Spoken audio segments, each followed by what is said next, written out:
வணக்கம். நம்ம எல்லாருக்குமே ஆரோக்கியம் ரொம்ப முக்கியம். ஆனா, சில சமயம் அது ஒரு பெரிய புதிராட்டம் இருக்குல்ல? இந்த பகுதியில நாம பல நோய்களுக்கு பின்னால இருக்கிற ஒரு ரகசியத்த, ஒரு திறவுகோல பத்தி ஆழமா பார்க்க போறோம். கண்டிப்பா இது ஆரோக்கியத்த பத்தின உங்க பார்வையே மாத்தப் போகுது. எப்பவாவது யோசிச்சு பார்த்திருக்கீங்களா? ஏன் இப்ப வர்ற பல புது புது நோய்களுக்கு உண்மையான காரணம் என்னன்னே தெரிய மாட்டேங்குது. சாதாரண தலைவலியில இருந்து பெரிய நோய்கள் வரைக்கும் ஏன் இது வருதுன்னு கேட்டா, பல சமயம் மௌனம் தான் பதிலா இருக்கு.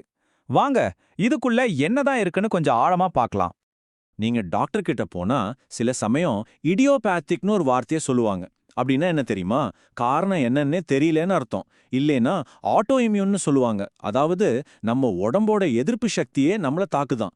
சிம்பிளா சொல்லணும்னா இது ஏன் வருதுன்னு எங்களால கண்டுபிடிக்க முடியலன்னு அவங்களே ஒத்துக்கிற மாதிரி தான் இது. சரி. அப்போ நம்ம மருத்துவ உலகம் இந்த பிரச்சனையை எப்படி அணுகுது? அவங்க நோயோட அறிகுறிய பார்க்கறாங்களா? இல்ல அதோட மூல காரணத்தை தேடுறாங்களா? வாங்க பார்க்கலாம். இப்போ இருக்கிற மருத்துவ முறையில ஒரு பெரிய சிக்கல் என்னன்னா, அது பெரும்பாலும் நோயோட அறிகுறிக்கு தான் மருந்து கொடுக்குது. மூல காரணத்தை பெருசா கண்டுக்கிறதே இல்ல. இது எப்படி சொல்லலாம்னா, ஒரு மரத்துல இலை பழுத்து போனா இலைக்கு மருந்து தடவற மாதிரி. ஆனா பிரச்சனை வேர்ல இருக்கலாம் இல்லையா? அந்த வேரை நம்ம பார்க்கறதே இல்ல. இது நம்ம எல்லாருக்கும் நல்லா தெரிஞ்ச விஷயம் தான். யோசிச்சு பாருங்க, தலை வலிக்குதா, டக்குன்னு ஒரு மாத்திரையை போடுறோம்.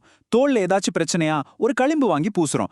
ஆனா அந்த வலி கொஞ்ச நேரத்துக்கு போகுமே தவிர, அந்த தலைவலி முதல்ல ஏன் வந்துச்சு, அந்த தோல் வியாதிக்கு உண்மையான காரணம் என்ன, அதை நாம சரி செய்யறதே இல்ல. அப்போ சரி, இந்த எல்லா அறிகுறிகளுக்கும் பின்னால ஒளிஞ்சிட்டு இருக்கிற அந்த ஒற்றை மூல காரணம் என்னவா இருக்கும்? அது ஏன் இவ்வளவு நாள் யாருமே பெருசா கண்டுக்கல? வாங்க அந்த ரகசியத்தை இப்போ தெரிஞ்சுக்கலாம். கேட்கறதுக்கு ரொம்ப ஆச்சரியமா இருக்கலாம். ஆனா பல நோய்களோட ஆணிவேர் வேற எங்கேயோ இல்ல, நம்ம குடல்ல தேங்குற கழிவுகள்ல தான் இருக்கு. என்னடா இது இவ்ளோ சிம்பிளா இருக்குன்னு நினைக்காதீங்க. இதோட விளைவுகள் நம்ம உடம்பு முழுக்க பாதிப்பை உண்டாக்கக்கூடியது. இது எப்படி நடக்குதுன்னு நான் சொல்றேன் கேளுங்க. முதல்ல நம்ம குடல்ல தேவையில்லாத கழிவுகள் அப்படியே தேங்கி அங்கேயே அழுக ஆரம்பிக்குது. ரெண்டாவது, இந்த அழுகுன கழிவுகள்ல இருந்து நச்சு வாயுக்கள் உருவாகி நம்ம ரத்தத்துல கலக்குது. மூணாவது, இந்த நச்சு ரத்தம் உடம்புல எல்லா இடத்துக்கும் போய் ஒவ்வொரு செல்லையும் தாக்குது. இதுதான் பல நோய்களுக்கான ஸ்டார்டிங் பாயிண்ட். இது வெறும் செல்களை மட்டும் பாதிக்கிறதில்ல. நம்ம உடம்பே ஒரு பெரிய கம்யூனிகேஷன் நெட்வொர்க் மாதிரி. நம்ம மூளை தான் ஹெட் ஆஃபீஸ், செல்கள் எல்லாம் பிரான்ச் ஆஃபீஸ். இந்த நச்சுக்கள் என்ன பண்ணுதுன்னா, இந்த ஹெட் ஆஃபீஸ்க்கும் பிரான்ச் ஆஃபீஸ்க்கும் நடுவுல இருக்கிற எலக்ட்ரிக்கல் சிக்னலை, அதாவது ஃபோன் லைனையே கட் பண்ணி விட்டுடுது. இதனால உடம்போட மொத்த சிஸ்டமும் குழம்பி போய் நீங்க என்ன மருந்து கொடுத்தாலும் அது சரியா வேலை செய்யாம போயிடலாம். உங்க மனசுல ஒரு கேள்வி வரலாம். குடல்ல இருக்கிற கழிவு தான் இவ்ளோ பெரிய பிரச்சனைக்கு காரணம்னா ஏன் இத பத்தி யாரும் பெருசா பேச மாட்டேங்கிறாங்க?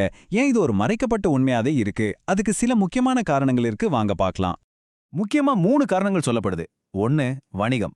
யோசிச்சு பாருங்க, வாழ்நாள் முழுக்க மருந்து சாப்பிட வைக்கிறதுல எவ்ளோ பெரிய வியாபாரம் இருக்குன்னு. ஆனா குடலை சுத்தம் செய்யறது ரொம்ப சிம்பிள், பெருசா செலவும் இல்ல. 2வது, பார்வை. இப்போதைய மருத்துவம் நம்ம உடம்ப தனித்தனி பாகங்கள் இருக்கிற ஒரு மிஷின் மாதிரி பாக்குது. 3வது, எளிமை. ஆமாங்க, தீர்வு இவ்ளோ சிம்பிளா இருக்கிறதுனாலே பல பேரால அதை நம்ப முடியல. சரி, இவ்வளவு நேரம் பிரச்சனைய பத்தி பேசிட்டோம். இப்போ தீர்வுக்கு வருவோம். நல்ல விஷயம் என்னன்னா, நம்ம ஆரோக்கியத்துக்கான சக்தி வேற எங்கேயும் இல்ல, நம்ம கையில தான் இருக்கு.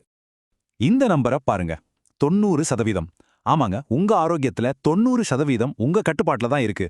மருந்து, மாத்திரை எல்லாம் வெறும் 10% தான். அப்ப அந்த 90% என்ன? நம்ம குடலை சுத்தமா வச்சுக்கிறது, சரியான உணவு, நல்ல வாழ்க்கை முறை. இதுதான் மேட்டர். அப்போ என்ன செய்யணும்? இதோ ரொம்ப சிம்பிளான 3 ஸ்டெப்ஸ் தான். 1, உங்க குடலை சுத்தம் பண்ணுங்க. 2, அப்படி செய்யும்போது உங்க உடம்போட எனர்ஜி லெவல், அதாவது அதோட அதிர்வெண் தானா சரியாகிடும். 3, ரொம்ப முக்கியமானது, உங்க ஆரோக்கியத்துக்கு நீங்க தான் பொறுப்பு.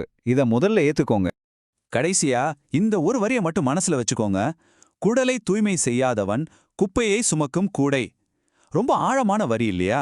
நம்ம ஆரோக்கியம் வெளியே இருந்து வர்றதில்ல, அது உள்ள இருந்து தான் தொடங்குது. ஒரு நிமிஷம் யோசிச்சு பாருங்க, நீங்க உள்ளுக்குள்ள எதை சுமந்துட்டு இருக்கீங்க?